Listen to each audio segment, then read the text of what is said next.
Oi, gente, bom dia. Olá, bom dia. Duas mulheres denunciam policiais militares. Uma afirma que foi agredida, a outra ameaçada. Um dos militares está preso. Continua desaparecido o tripulante que estava na embarcação que afundou no mar de Guarapari. As buscas foram retomadas. Tristeza na despedida do jovem morto na frente da mãe. Iago foi assassinado numa tentativa de assalto no bairro Praia das Gaivotas, em Vila Velha. Em Cariacica, a vítima é mecânico que foi morto durante o trabalho. O motivo? A suspeita de que tenha sido um orçamento dado a um cliente que não gostou do valor cobrado. Acidente no centro de Vitória e a imagem é impressionante. O motociclista perdeu o controle do veículo, bateu contra a parede e voou. O roubo à joalheria que funciona dentro de shopping na Serra. O bandido cavou buraco no teto da loja vizinha até chegar ao cofre. Levou mais de R$280 mil em joias e dinheiro. Se o preço do óleo e do arroz já preocupavam os brasileiros, imagina agora com o aumento do gás de cozinha. Amigos, prepara o bolso para o reajuste que já foi anunciado. É difícil, hein? Estamos no ar e seguimos juntos com informação e serviço para você. Fique com a gente.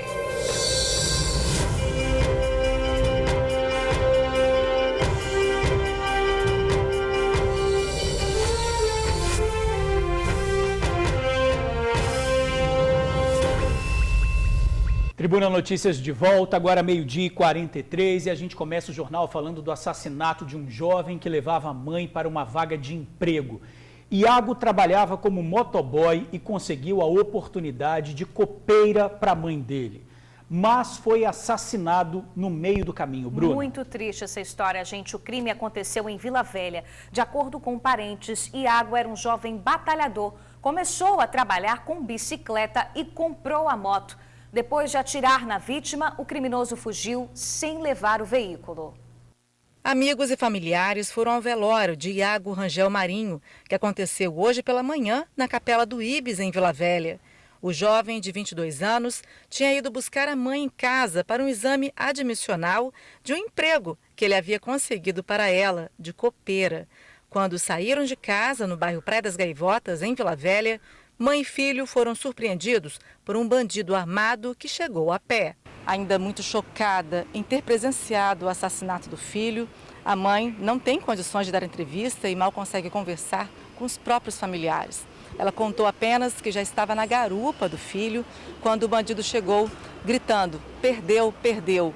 Ela conseguiu descer da moto e quando Iago também desceu, acabou atingido por um tiro no peito. Ela falou que ela tinha entrado no condomínio porque ele tinha, arrumado um serviço para ela, sabe? Aí ela já tinha tirado sangue, ela ia só lá pegar a camisa para ela lá trabalhar hoje, ela começar a trabalhar hoje.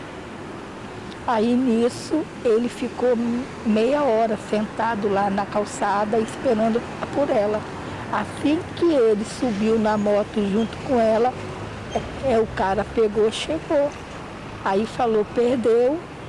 Aí ela pegou, desceu na moto, nem sequer deu tempo dele, descer da moto. Aí o cara atirou aqui no peito dele, aí ele pegou, caiu, a moto caiu, ele caiu.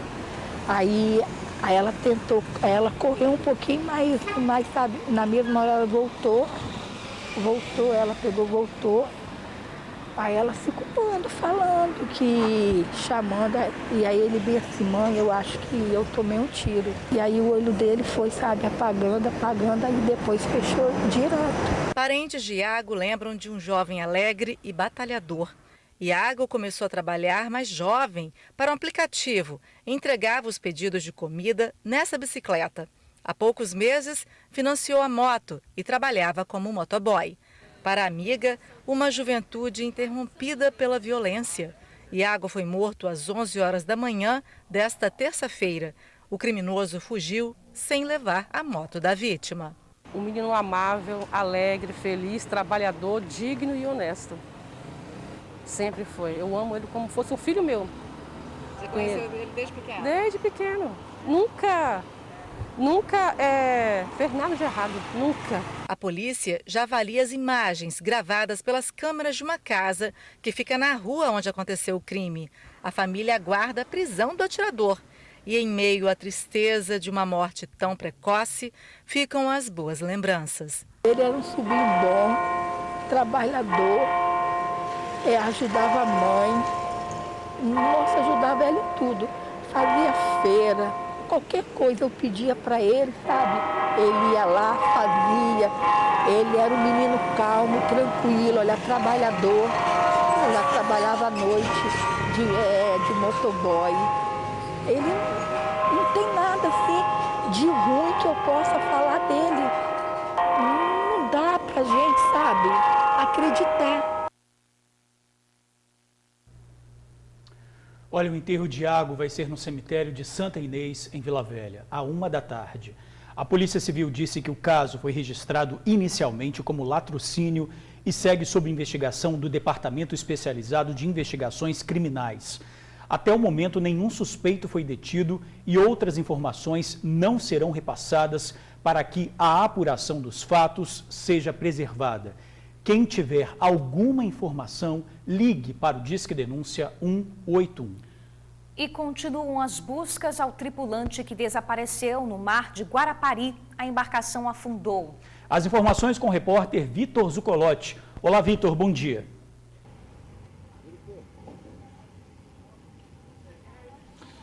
Ei, Bruna, Jorge, boa tarde para vocês, boa tarde a todos que acompanham o TN1. Pois é, as buscas pelo Eric Barcelos Rangel, de 56 anos, continuam. Pela equipe da Capitania dos Portos, Corpo de Bombeiros, Nota E e também por amigos que saíram aqui do Cais de Vitória para ir até a região onde aconteceu um naufrágio, né? Infelizmente o Eric está desaparecido, 2 tripulantes já foram resgatados. A gente vai entender melhor essa história na reportagem que eu fiz. Confira. Eric Barcelos Rangel, de 56 anos, está desaparecido desde o último domingo. Ele e outros 2 tripulantes saíram em um rebocador do Cais de Vitória com destino a Porto Açu, na cidade de São João da Barra, no Rio de Janeiro. As informações apontam que a embarcação bateu numa pedra e naufragou na altura da Ilha Escalvada, em Guarapari. 2 tripulantes foram encontrados, eles passaram a noite em alto mar. Com hipotermia, foram resgatados e levados para o hospital de urgência e emergência, onde permanecem internados. A esposa de Eric conversou com os tripulantes, que relataram o que de fato aconteceu. Foi o que os rapazes me falaram lá no hospital, que quando o Eric caiu dentro do mar, que eles viram que foi jogado no mar, ele levantou a cabeça e ainda conseguiu falar com os colegas: você, Pedro, Salomão, vocês estão bem? Se cuida. Aí foi só essas 2 frases e a onda. Segundo a esposa de Eric, a embarcação em que o marido estava havia apresentado problemas antes da tripulação seguir viagem. O barco, infelizmente, estava com problema. Ele veio para cá no sábado, por volta das 11 horas da manhã, tentar dar manutenção no barco. Quando chegou por volta da mais tarde um pouquinho, teve que vir um eletricista.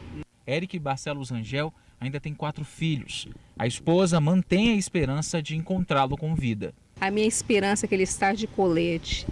Eu tenho fé em Deus, meu Deus, ele é grande. Eu tenho fé em Jesus Cristo, que meu marido há de aparecer. Eu estou com um neto de 5 anos em casa. 5 anos em casa, eu chorando e chamando pelo avô. E os filhos também. Meu filho está lá, que está desnorteado. A Capitania dos Portos já conta com um navio, 2 embarcações do Corpo de Bombeiros e também o helicóptero do Nota E está sendo utilizado nas buscas pelo Eric Barcelos Rangel. Enquanto isso, a família convive com a angústia da espera de alguma notícia, de que alguma informação apareça. Eu peço a todos os amigos que continuem em busca, que me ajudem, qualquer coisa, hospitais, nós espalhamos foto dele. E ajudem a gente nesse momento. Essa é a única coisa que eu tenho que pedir a vocês, é isso aí. Pois é, a gente viu aí, né, a reportagem que eu fiz junto com o cinegrafista Bruno Passos. Situação complicada da Rosângela, né, a esposa do Eric. A gente fica até consternado junto com ela diante dessa situação, mas a gente, claro, está aqui com pensamento positivo. Bom, com relação aos amigos que eu falei que participaram aí de busca, eles saíram ontem, à 1h da tarde, com 2 rebocadores aqui do Cais de Vitória, perto aqui da capitania, e estão na região, não voltaram ainda. Eles continuam fazendo as buscas e a Capitania dos Portos reiniciou as buscas, antes das 6 horas da manhã, né, ali na região também da Ilha Escalvada, analisando toda a questão de corrente marítima também, para tentar encontrar o Eric. Os 2 tripulantes que a gente viu aí na matéria, que foram resgatados na tarde de segunda-feira, eles continuam internados e ainda não há previsão de quando eles vão ter alta. Afinal de contas, eles apresentaram um quadro de hipotermia e também ficaram em alto mar durante uma noite inteira. Imagina o cansaço que eles passaram, né? Tudo que eles passaram durante essa situação. Bom, hoje a família informou para a gente que recebeu uma informação de que o farol lá da região da Ilha Escalvada, em Guarapari, não estava funcionando. A lâmpada, a luz que guia, né, as pessoas que trabalham em alto mar, no farol, parecia que estava queimada. A gente entrou em contato com a Capitania dos Portos para saber disso, né, com relação a essa situação. A informação que nós obtivemos através da nossa produção é que em maio esse farol foi inspecionado e ele estava funcionando. Diante dessa denúncia que foi repassada para a Capitania, uma equipe será enviada ao local para verificar o que está acontecendo. Se houver algum problema, eles vão aí solucionar. Também, não só naquele farol, mas em outros, eles também estão fazendo essa inspeção, né, averiguando, fazendo todo o monitoramento aí. Afinal de contas, o farol é muito importante para sinalizar, para guiar as pessoas que trabalham em alto mar, né, para que elas não possam bater em nenhuma pedra, né, para eles terem uma sinalização mesmo do que está acontecendo. Com relação aos problemas da embarcação, você viu que a Rosângela falou que o Eric já tinha dito que a embarcação tinha um problema elétrico, ele reparou esse problema durante a madrugada e depois que ele saiu aí com a embarcação. Então isso também está sendo investigado, o inquérito foi instaurado para saber de fato as causas desse acidente. E diante disso, o Sindicato dos Marítimos, o Ministério do Trabalho também, diante desse acidente, os marítimos começaram então a começar a soltar coisas mesmo, erros de trabalho, também com relação à escala de trabalho. Eles estão apurando tudo isso para saber de fato o que está acontecendo no caso, né, do acidente do Eric e também de outros trabalhadores dessa parte aí que trabalha em alto mar. Com relação a esses problemas, ao que aqui está vindo à tona agora depois desse acidente, você vai conferir uma reportagem no TN2 que eu vou preparar junto com o Francisco Abreu. Mas é isso, a gente fica no aguardo, na torcida, junto com a família do Eric, para que ele possa logo ser encontrado e a gente, se Deus quiser, tenha boas notícias. É isso, George, Bruna, sobre esse caso. Essas são as novidades, eu volto aí com vocês no estúdio. Obrigada, Vitor, pelas suas informações. A gente, claro, vai continuar acompanhando essa história. Olha, agora a gente fala de 2 denúncias que envolvem policiais militares acusados de agredir mulheres. Um deles está detido. A Vanessa Calmon vai ouvir as vítimas que contaram sobre a violência que teriam vivido. Boa tarde, Vanessa. O que você tem a dizer sobre esse assunto? Muito boa tarde, Bruna, George, a todos que acompanham o TN1. Pois é, George, como você disse, 2 casos, coincidentemente, que aconteceram no mesmo bairro, no bairro Felrosa, na Serra, e os 2 envolvendo sargentos aposentados da Polícia Militar. 2 casos de agressão contra a mulher. Um deles, inclusive, chegou a agressão física, o outro foi ameaça. No primeiro caso, envolveu uma vendedora de 29 anos e o companheiro dela de 63 anos. Eles teriam discutido por conta de uma festa de aniversário e essa discussão acabou em agressão física. E no segundo caso, uma dona de casa de 47 anos que é casada há 14 anos com um sargento aposentado da PM de 56 anos, acabou sendo ameaçada, gente. Ela teve até uma arma apontada para a cabeça porque o marido teria colocado para fora de casa a própria enteada e ela acabou também saindo de casa, então, junto com a filha. Essas 2 histórias você vai entender melhor agora na matéria de Suzy Faria. A vendedora de 29 anos foi mais uma vítima de violência doméstica. Apanhou do companheiro. Um sargento aposentado da Polícia Militar de 63 anos chegou bêbado. A violência aconteceu dentro de casa e foi por um motivo fútil, segundo a vítima. O motivo da briga porque ele achou que eu e a Minha comadre tinha que ter esperado ele vir embora pelo fato dele estar bêbado e ter que colocar o carro na garagem. Mas todos os dias ele chega bêbado sozinho e coloca o carro na garagem. Ele já veio com tudo e me batia sem dó. Uma hora que eu estava sentada no chão já, que eu não tinha esperança, eu achei que ele ia me matar assim. Ela conta que os dois estão juntos há pouco mais de um ano. Tempo em que o relacionamento, ela mesma admite, foi marcado com muitos tapas, beijos e ciúmes. Uma pessoa que nunca deixou eu trabalhar, eu sou nova, eu não trabalho, ele não deixou eu estudar. Então é tipo assim, é muita pressão psicológica. Eu estou mais abalada por dentro do que por fora, entendeu? Que é muitas coisas que eu não precisava ouvir e chegou a esse ponto. A agressão de ontem foi parar na delegacia do plantão especializado da mulher. O sargento foi autuado por violência doméstica, mas se recusou a pagar a fiança de R$1.000 e foi para o quartel de Maruípe. Segundo a vítima, ele desdenhou do sistema e preferiu ir para a cadeia. Ele ficava pedindo para me ligar para a polícia, pode ligar, ele acha que ele é sargento, não dá nada. E esse não foi o único caso de violência doméstica envolvendo policiais militares aqui no bairro Ferrosa, não. Por coincidência, teve um outro. Um policial militar de 56 anos que veio até essa rua aqui, a dos Eucaliptos, à procura da mulher com quem tinha se desentendido. Ele chegou aqui procurando por ela na casa das irmãs e chegou, no meio de muita confusão, a apontar uma arma para a cabeça de uma das cunhadas dele. A vítima é essa dona de casa de 47 anos. Ela conta que o cunhado queria saber onde estava a esposa. Ele já estava bebendo, alegando que sumiu um documento lá e acusou a menina de ter desaparecido com esse documento e ele queria que ela desse conta de qualquer jeito. Aí ele expulsou a minha sobrinha de casa, ela para não deixar a filha sair sozinha, veio e acompanhou a filha. E nisso, ele chegou aí achando que a minha irmã estava aí. Aí eu estava sentada no portão de casa, ele chegou muito louco mesmo, exaltado, e queria que eu desse conta dela de qualquer jeito. Tirou a arma e apontou para mim, falou comigo que se eu não desse conta dela, que ele ia descer lá embaixo e ia matar todo mundo. Curiosamente, esse caso aconteceu a 200 metros do outro. Aqui, o sargento aposentado, de 56 anos, tem um relacionamento mais longo com a vítima, cerca de 14 anos. Ao chegar aqui, ele fez várias ameaças à família da mulher. De acordo com testemunhas, o sargento estava bêbado. O sargento foi autuado por violência doméstica, mas foi liberado após pagar R$2.000 de fiança, para desespero de quem foi ameaçado.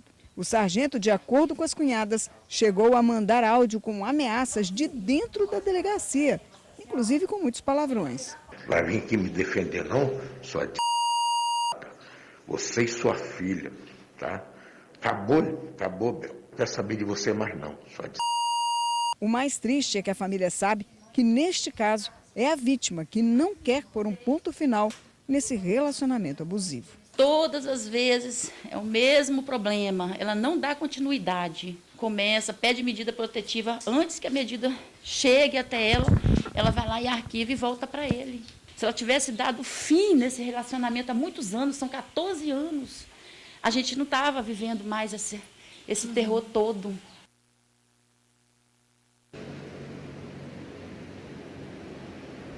Pois é, muito triste, né, gente? Olha só, sobre esse segundo caso, a Polícia Civil informou que o conduzido de 56 anos foi autuado em flagrante por injúria e também por ameaça, na forma da Lei Maria da Penha. Recolheu a fiança e foi liberado e pode responder em liberdade. Já o outro caso da vendedora de 29 anos, que acabou agredida fisicamente, o conduzido de 63 anos foi autuado por lesão corporal, também na Lei Maria da Penha, teve fiança arbitrada pela autoridade policial, mas não pagou a fiança e por isso ele foi encaminhado ao quartel de Maruípe. Até quando, hein, gente? Eu volto com vocês aí no estúdio. Bruna, George. Realmente, até quando, né? Envolve muita dependência emocional, financeira. Não é tão fácil sair desses casos de agressão e de relacionamentos abusivos, né? Mas aí também a lei tem que mudar, né? Ser um pouco mais rígida também. Olha, gente, a polícia investiga a morte de um pedreiro sequestrado e espancado até a morte na Serra. O corpo de José Carlos Dantas, de 46 anos, foi encontrado ontem na região de mata da área da Vale. José Carlos era da Bahia e morava há cerca de um ano no estado.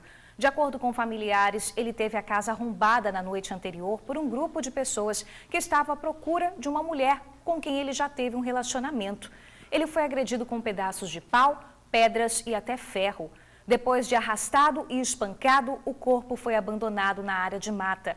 A polícia ainda está em busca dos suspeitos do crime. E agora a gente fala de outro caso cruel e chocante. Um dono de uma oficina mecânica foi assassinado no bairro Rio Marinho, em Cariacica.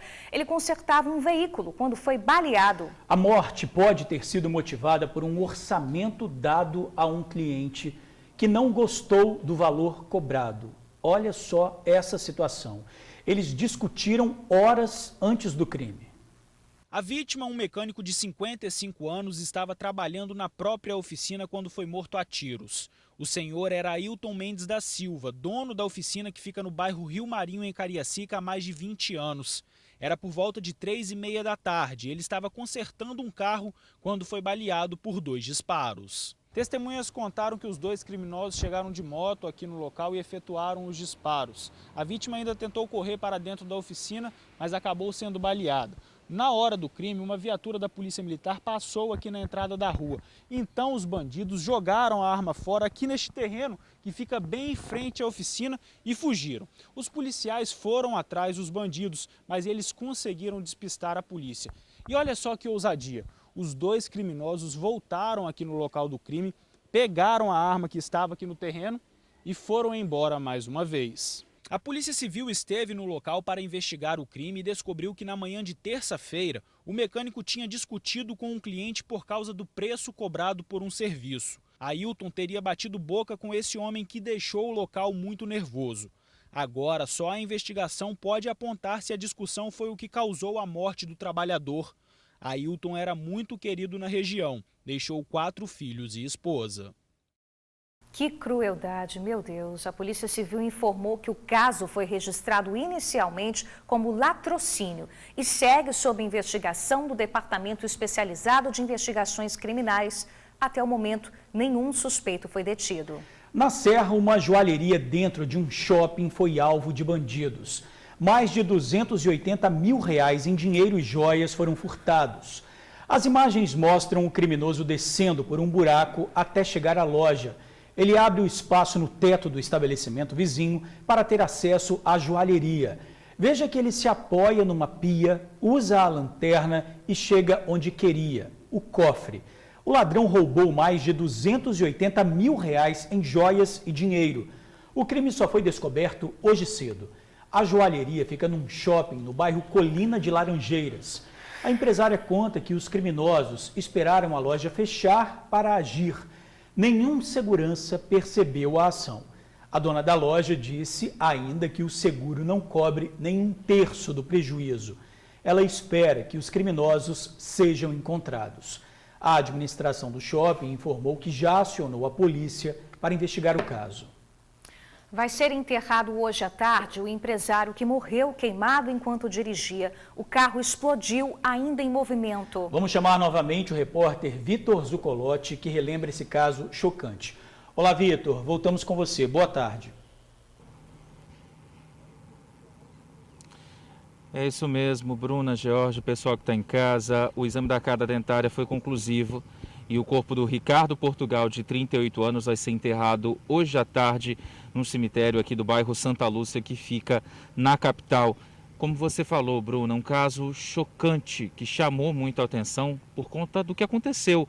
Foi no último dia 30 de outubro, o Ricardo estava no carro dele passando pela Adalberto Simão Nader, perto do aeroporto, quando o carro explodiu. As imagens, inclusive de vídeo monitoramento, mostram esse momento. O carro não passou por nada, não atingiu, não bateu antes, simplesmente explodiu em movimento.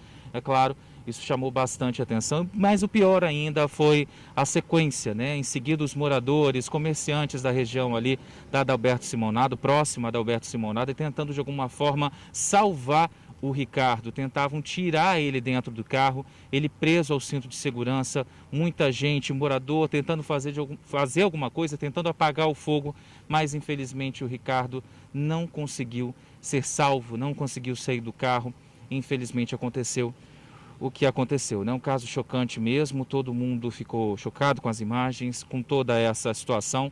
O Ricardo era empresário e consultor de tecnologia da informação, TI, né? Nasceu em Belo Horizonte, mas já estava morando aqui na capital há mais de 10 anos. Ele deixou a esposa, um filho de 7 anos, 2 enteadas também. Vale ressaltar que a gente entrou no assunto querendo saber o caso, né? O que aconteceu. A informação passada por um familiar é que o carro passou por uma revisão no dia 15 de outubro, 2 semanas antes de ter explodido em movimento ali na Adalberto Simão Nader. Um detalhe que o carro é do ano de 2019 e não tinha kit gás. Estava se especulando se era alguma coisa relacionada ao gás, né? A gás veicular, mas ele não tinha kit gás, por isso as investigações continuam. A família informou também para a gente que a montadora do veículo vai fazer uma nova perícia junto à Polícia Civil. Nós entramos em contato com a Polícia Civil, que diz que não vai passar maiores detalhes da investigação para não atrapalhar, né, o andamento mesmo da investigação. O Corpo de Bombeiros deve ter também aí cerca de 30 dias para divulgar a perícia, para a gente saber de fato o que aconteceu. Foi um problema com o veículo? O que aconteceu para esse carro explodir em movimento e, infelizmente, aí acabar levando esse empresário, né, novo, 38 anos, pai de um filho, com 2 enteadas, esposa e toda uma família. É isso, caso chocante, a gente fica aí das condolências, né, os nossos pêsames aos familiares, mas que agora, só hoje, vão conseguir enterrar o Ricardo, que de fato foi identificado. É isso, Bruna, Jorge, volto com vocês. Tá certo, Vitor. Obrigada aí mais uma vez pelas suas informações. Vamos mudar um pouquinho. Antes de você mudar, né, tá aí, né? A primeira parte, né, vai poder enterrar aí o parente, né, que já era mais uma dor, e agora a segunda dor, descobrir realmente o que aconteceu, né, Bruna? Com certeza fica a dúvida para a família, né? Isso, uma explosão do nada desse carro aí, né? Com certeza.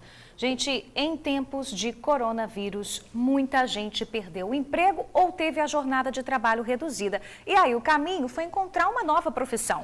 Durante a pandemia, a procura de pessoas desempregadas ou que precisou complementar a renda como motorista de aplicativo cresceu em 30%.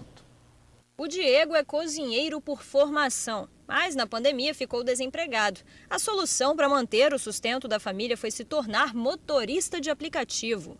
Minha formação profissional de cozinheiro, e em março, devido à pandemia, eu fui mandado embora, né? E depois que eu fui mandado embora, eu tive a opção de pegar meu carro e trabalhar nos aplicativos como motorista. E desde março é o único trabalho que eu tenho, é esse. De acordo com a Associação dos Motoristas de Aplicativos do Estado, antes da pandemia, eram aproximadamente 12 mil motoristas cadastrados. E durante a pandemia, esse número aumentou para 18 mil motoristas. Ou seja, em 9 meses, pelo menos 6 mil pessoas se tornaram motoristas de aplicativos. Nós percebemos aí através dos grupos e a própria divulgação pelas operadoras um aumento em média de 20% a 30% dos motoristas novos na rua. A gente vê que isso realmente é reflexo da pandemia, a grande onda de demissões que tiveram no comércio, nas indústrias. Então as pessoas começaram a migrar para os aplicativos. E isso fez uma situação com que aqueles que antigamente eram nossos usuários, agora são motoristas parceiros. O aumento considerável de motoristas é bom para o usuário, que quase não espera para conseguir uma corrida. Mas, por outro lado, faz com que os motoristas tenham que dobrar a hora de trabalho para tirar o mesmo que antes da pandemia. A expectativa é de que, com o retorno das atividades comerciais e o reaquecimento da economia, os novos motoristas voltem aos seus postos de trabalho. A expectativa é que, se a economia voltar a abrir postos de trabalho, aqueles que foram demitidos e que agora se aproveitaram dos aplicativos para ser a renda principal, que retornem aos seus postos de trabalho e normalmente fiquem na rua realmente aqueles motoristas que são desde o começo, que sempre trabalhavam com os aplicativos. Agora você vai ver, gente, um vídeo impressionante que mostra um motociclista voando literalmente depois de bater contra uma parede. A câmera de segurança de uma loja registrou o momento do acidente no centro de Vitória. O motociclista segue pela rua Duque de Caxias. De repente, ele perde o controle da direção e bate em cheio na parede. A força do impacto é tamanha que a vítima é lançada no ar e cai no asfalto com violência. Veja mais uma vez o momento exato da batida. Uma equipe da PM foi acionada e ficou no local até a chegada da ambulância. Pouco depois, o homem foi socorrido e levado para o hospital. Triplo twist ele deu ali, né? Que isso, impressionante. Vê que depois que ele cai em cima do braço, ele ainda tenta levantar um pouco, né? Bom, a gente espera que ele esteja bem, né? Isso aí. Olha lá, vamos ver de novo? Olha lá, tá seguindo ali. Em alta velocidade, né? Olha lá, bateu. Meu Deus. Tomara que ele esteja bem, como você disse, Verdade. né? Pessoal, infância sem proteção e respeito. Ontem, uma criança foi abandonada na porta de um hospital em Vila Velha. Ela chegou desacordada. É uma história que envolve abandono, fome. A repórter Vanessa Calmon está ao vivo com informações desse caso. Boa tarde para você, Vanessa, novamente. Boa tarde novamente, Bruna. Isso mesmo, olha só, uma história muito triste que aconteceu em Vila Velha, na realidade vinha acontecendo e acabou ontem, né? Lá em Vila Velha, a família mora no bairro 1º de Maio. O que aconteceu foi que 3 crianças com idades de 3, 6 e 10 anos estavam sozinhas em casa durante a tarde. A mãe havia saído para ir até um banco para tirar o Bolsa Família, depois iria no supermercado comprar comida para dentro de casa e essas crianças então ficaram ali esperando. Em determinado momento, a mais velha, de 10 anos, foi até uma vizinha. Ela queria pedir um pão, estava com fome, mas infelizmente a menina passou mal na frente da casa da vizinha e foi nesse momento que ela foi socorrida pela vizinha e levada até o Hospital Evangélico, que fica em Vila Velha. Lá no Hospital Evangélico, o Conselho Tutelar de Vila Garrido foi acionado e o conselheiro foi até o local então para apurar, para ver a situação que estava acontecendo. Bom, a menina ela estava de fato desnutrida, por isso que ela passou mal, e o Conselho Tutelar foi na casa da família também, no bairro 1º de Maio, para ver a situação das outras crianças. As outras 2 crianças também estavam na mesma situação de fome e desnutridas. Então, por isso, as 3 crianças, tanto a de 3, a de 6 e também a de 10, depois que teve alta do hospital, foram levadas e estão sob os cuidados do Conselho Tutelar. Elas estão neste momento em um abrigo. Num primeiro momento, a mãe e o padrasto de 2 delas e pai de uma delas não haviam sido localizados, mas horas depois o Conselho Tutelar conseguiu localizar essa mãe. Ela foi ouvida e, de acordo com o Conselho Tutelar, trata-se de um caso de extrema pobreza e miséria. O Conselho Tutelar não entendeu que há maus tratos e nem abandono, mas que é um caso de extrema pobreza. Por isso, as crianças vão ficar, por enquanto, num abrigo, sob os cuidados do Conselho Tutelar, e esse caso foi encaminhado para a 1ª Vara da Infância e da Juventude de Vila Velha. Inclusive, o Conselho Tutelar disse que quem quiser e puder ajudar essa família, que pode doar cestas básicas no Conselho Tutelar de Vila Garrido. Bom, gente, o conselheiro tutelar também chegou a dizer, né, que essas crianças contaram que elas comiam pouco todos os dias, justamente porque tinham que dividir, né, umas entre as outras ali, e a comida era muito pouca, então elas estavam vivendo nessas condições. Ele não sabe precisar por quanto tempo, mas por tempo suficiente para essa menina, por exemplo, de 10 anos, ter passado mal. Então, muito triste, quem puder ajudar, mais uma vez. O Conselho Tutelar disse que as cestas básicas podem ser entregues no Conselho Tutelar de Vila Garrido, que serão encaminhados para essa família. Por enquanto, as crianças vão ficar no abrigo sob os cuidados do Conselho Tutelar e a família vai ter que procurar a Defensoria Pública para resolver essa questão e ver se conseguem a guarda das crianças novamente ou não. Eu volto com vocês aí no estúdio. George e Bruna. Que história triste, né? A Vanessinha falou sobre essa questão de procurar o Conselho Tutelar. Obrigada, Vanessa, pelas suas informações. Eu estou aqui com o telefone do Conselho Tutelar do centro de Vila Velha, da região 1. Tem mais de um Conselho Tutelar lá, mas você pode ligar que eles vão te dar o direcionamento certinho. Quem puder e tiver interesse em ajudar, então, gente, liga para o 3239-4316. 3239-4316. Realidade muito dura aí, né, Bruna? Dessa família e de várias outras que estão aí em extrema pobreza. Você vê que falta o básico, que é a alimentação, e a gente está falando aí de economia, né? Com certeza. Mais um assunto agora de economia, que vai ter que preparar o bolso, cortar aqui, cortar ali. O Cezinha, que é o nosso telegrafista, falou que já comprou hoje a botija de gás é R$80, né, Cezinha? R$80. A média aí em alguns bairros chega a R$64, R$67, quer dizer, R$80 é um aumento muito significativo, né? Já comprou mais caro e a Petrobras anunciou mais um aumento no preço do gás de cozinha. Verdade, gente, não tá fácil não, viu? Arroz caro, óleo, tomate e agora outro reajuste do gás, mais de 10% de aumento só esse ano. A Glauce tem 22 anos de cozinha, faz comidas para buffet e sobre encomendas. Desde os 18 anos de idade, ela trabalha como cozinheira e nunca viu o valor do gás de cozinha tão alto. Ela gasta 2 botijas por mês e só consegue economizar na compra do produto porque tem uma parceria com o fornecedor. Compro mais barato porque eu gasto 2 por mês, então ele me faz por 65 e hoje está 75, né?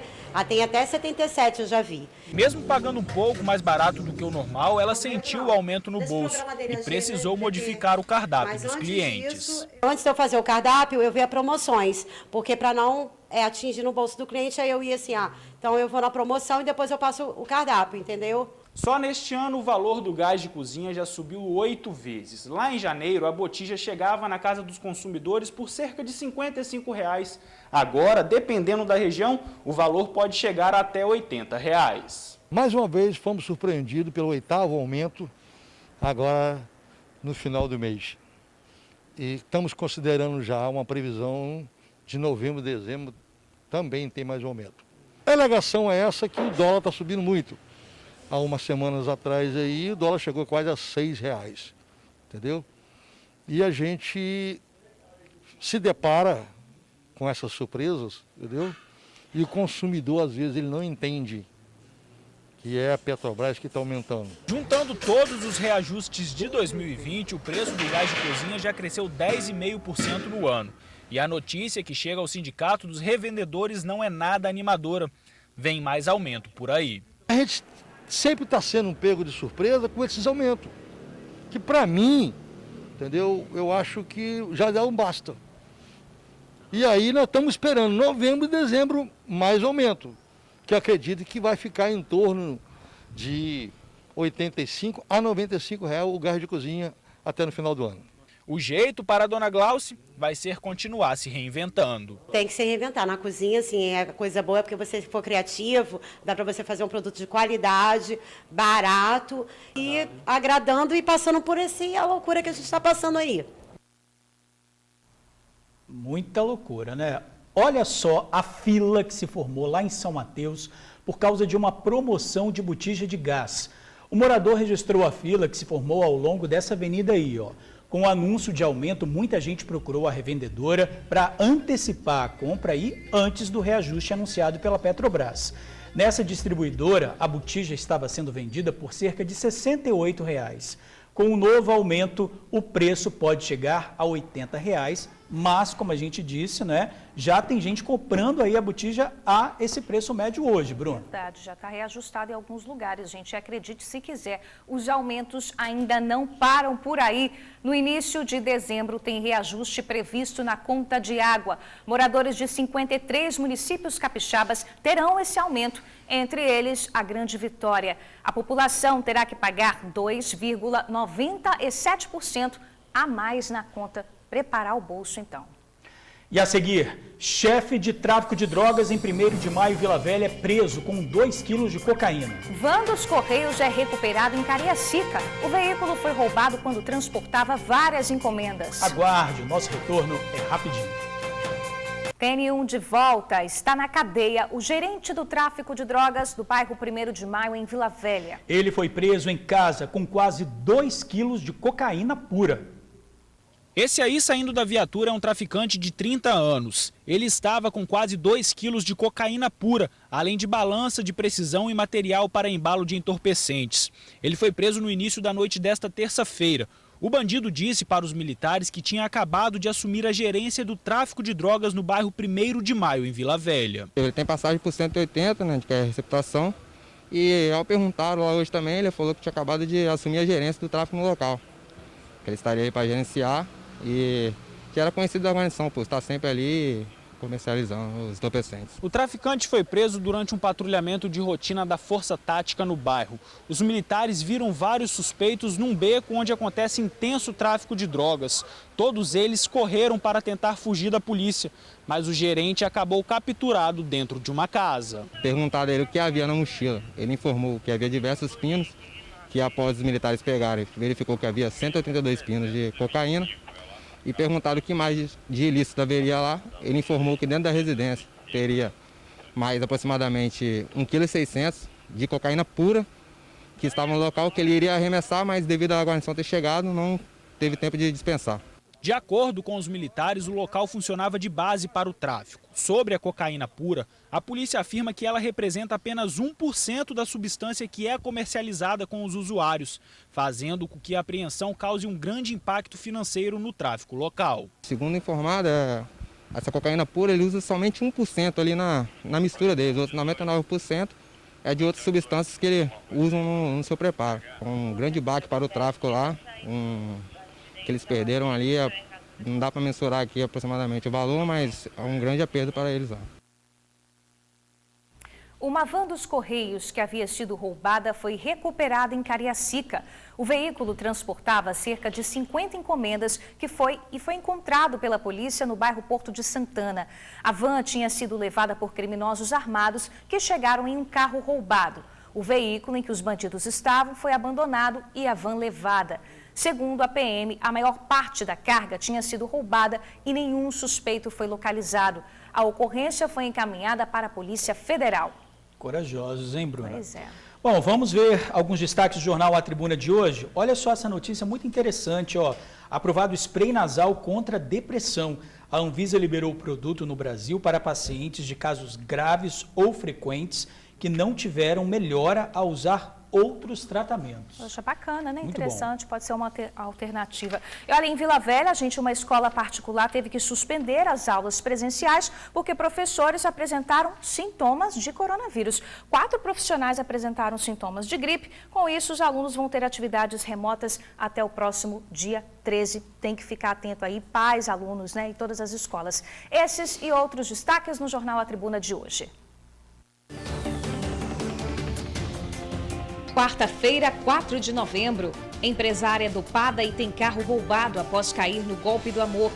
Empresas abrem hoje mais de 2.000 vagas de emprego e estágio no estado. Na foto principal, 32 mil bebês nascem na pandemia. Eleitor que tiver Covid a partir de agora não deve votar, alerta TSE. Motoboy é morto a tiros na frente da mãe a reagir a assalto em Vila Velha. Ainda é destaque no Jornal A Tribuna. Em esportes, Botafogo dá adeus à Copa do Brasil. Aprovado spray nasal para combater a depressão. E no caderno de imóveis, apartamentos mais amplos em bairros nobres.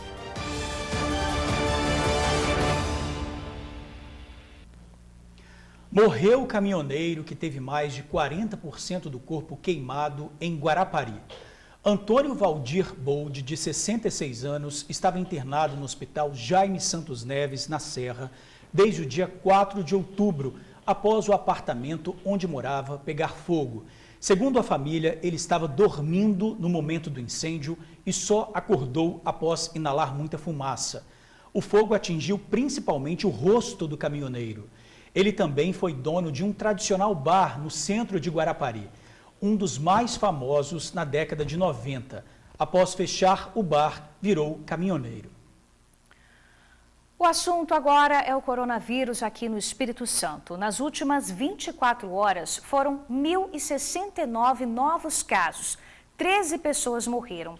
O aumento no número de óbitos chama a atenção.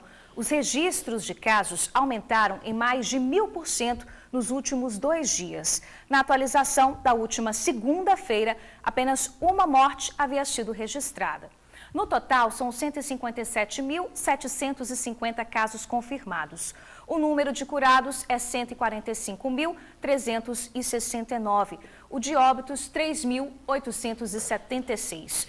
Sobre o aumento no registro de mortes, a Secretaria de Saúde informou que os óbitos são inseridos diariamente no painel e que o quantitativo registrado no dia não está exatamente relacionado à data de falecimento do paciente.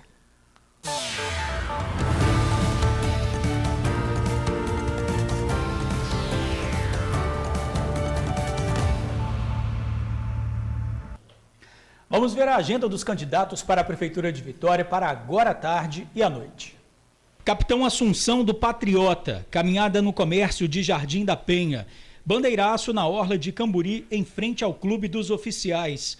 João Coser do PT, entrevista para uma emissora de TV e caminhada em São Pedro. Debate online, Universidade vai às urnas. Sérgio Sá do PSB, caminhada em São Benedito e Bairro da Penha. Debate na FDV e reunião com representantes culturais. Nami Schecker do PCdoB, reunião com a coordenação de campanha e caminhada no centro. Ralfer Luide do PL, caminhada pelo bairro Santo Antônio e região e reunião com apoiadores de campanha. Gandini do Cidadania. O candidato segue de repouso em casa por orientação médica após ser testado positivo para a Covid. Rafael Furtado do PSTU, gravações de vídeos e à noite entrevista para uma emissora de TV. Pasolini do Republicanos, caminhada na Vila Rubim, Ilha do Príncipe e caminhada em Jucutuquara. Neuzinha do PSDB, sessão ordinária e debate virtual promovido pela FDV. Mazinho do PSD, sessão na primeira Câmara, sessão ordinária, sessão solene ao dia do Capelão e debate na FDV. E Coronel Newton do Novo, à tarde caminhada em Santa Luísa e à noite reunião com apoiadores. Gilbertinho Campos do PSOL não terá agenda externa. Heron Domingos não encaminhou a agenda. Gente, tem flagrante de acidente em João Neiva. Foi no quilômetro 204 da BR-101. As imagens gravadas por uma câmera de segurança mostram um momento em que um carro de passeio tenta fazer uma conversão. O motociclista que seguia pela rodovia não consegue frear a tempo e bate na lateral do veículo. O motociclista e o carona voam. O homem que pilotava acabou morrendo no local da batida. Ele foi identificado como Alex Azevedo e seria morador da região. O amigo dele foi socorrido para um hospital de Linhares em estado grave. O acidente será investigado. Em Vila Velha, um adolescente suspeito de praticar roubos acabou agredido por moradores. O jovem, que teria 15 anos, aparece já caído no chão enquanto é espancado. Um dos agressores chega a colocar um simulacro de arma de fogo na boca dele e o agride com tapas no rosto. A arma de brinquedo teria sido utilizada pelo jovem para praticar assaltos. Esse caso aconteceu na madrugada desta quarta-feira. Para a polícia, o adolescente admitiu que foi agredido porque estava cometendo roubos na região junto com um amigo. Ele foi socorrido pelo SAMU depois de receber atendimento médico. Ele e o simulacro de arma foram encaminhados para a delegacia. E no retorno do TN, o apelo de moradores que pedem ajuda para cães que estão vivendo na rua porque o dono dos animais morreu. A gente já volta. 2 cachorros vivem abandonados na rua em Cariacica, após o dono ser assassinado a tiros. A mãe e o filhote hoje contam com a ajuda de um vizinho do antigo dono, mas precisam de um novo lar. Lessie e o filhote Faísca recebem os cuidados de Aguinaldo, mas os vira-latas ainda estão assustados e se aproximam da gente aos poucos. Os cães moravam nessa casa, que fica em frente à residência de Aguinaldo, no bairro Piranema, em Cariacica. O dono deles foi assassinado a tiros no mês passado, no dia 7 de outubro. A vítima era conhecida como Júnior no bairro e tinha 34 anos. A cena de Lessie ao lado do corpo do dono chamou a atenção das pessoas. Após o crime, Lessie e Faísca ficaram sozinhos. A família de Júnior colocou o imóvel à venda e não levou os animais. Aguinaldo cuida da Lessie e do Faísca há quase um mês e trabalha como um porteiro. Por isso, passa por dificuldades devido à pandemia do coronavírus. Ele pede ajuda para comprar ração e também remédio para os cachorros. E sugere, quem quiser adotá-los, pode vir aqui. É o seguinte, vai ficar chorando pedindo comida, né, de coração partido, porque nem sempre a gente tem dinheiro para comprar ração. E dar resto de comida para ela, entendeu? E tem outras pessoas que ajudam, também ajudam, né? E quando nem pode ajudar, nem sempre tem como, quando sobra comida. Além da alimentação, mãe e filho apresentam problemas na pele e precisam de cuidados. Aguinaldo disse ainda que não conseguiu falar com o Centro de Controle de Zoonoses de Cariacica. Eu liguei para lá, né, o telefone chama, ninguém atende. O telefone passar para mim, um dos telefones. Ele conta que os cães são carinhosos e passam a maior parte do tempo na rua, Mas sempre voltam. A Lessie, por exemplo, vai para casa onde vivia e parece ainda esperar pelo dono. Olha, a Prefeitura de Cariacica informou que não oferece esse tipo de serviço. A unidade de vigilância de zoonoses apenas recolhe animais que colocam em risco a saúde humana. Quem puder ajudar, entre em contato com o Aguinaldo pelo telefone 99842-8121. 99842-8121. Gente, vamos dar uma olhadinha como é que está o tempo e o trânsito lá fora. O meio de semana está assim, com o tempo meio para lá, meio para cá. A quarta-feira, amigos, vai ser de clima instável. Imagens ao vivo da Reta da Penha, que tem trânsito bem tranquilo nesse início de tarde, ali perto do Posto dos Guardas. Vamos para onde? Vamos para a praia de Camburi, na Avenida Dante Michelini. Fluxo de veículos e sem retenção. Na Grande Vitória, hoje o tempo fica mais carregado e pode chover aí, tem previsão de chuva a qualquer hora do dia. Agora você confere o movimento na reta do antigo aeroporto de Vitória. Os motoristas seguem sem lentidão no trânsito, mas o fluxo está intenso ali de carros, viu? A gente lembra que a semana do Capixaba deve continuar sendo de temperaturas mais baixas e chuva. De acordo com o Incapé, em algumas cidades, a temperatura, olha só, pode chegar a 12 graus. E tá frio mesmo, tá né? Frio, Ontem o tempo fez tá um bem friozinho frio. Bom, hein? Aquele vento cortante, né? Tá fresco para quem gosta. É. Tá na hora de terminar o jornal, gente. Obrigada pela companhia. Amanhã nós estamos aqui no mesmo horário te esperando. Isso aí, gente. Obrigado por assistir ao jornal, pela audiência de sempre e até amanhã. Beijo.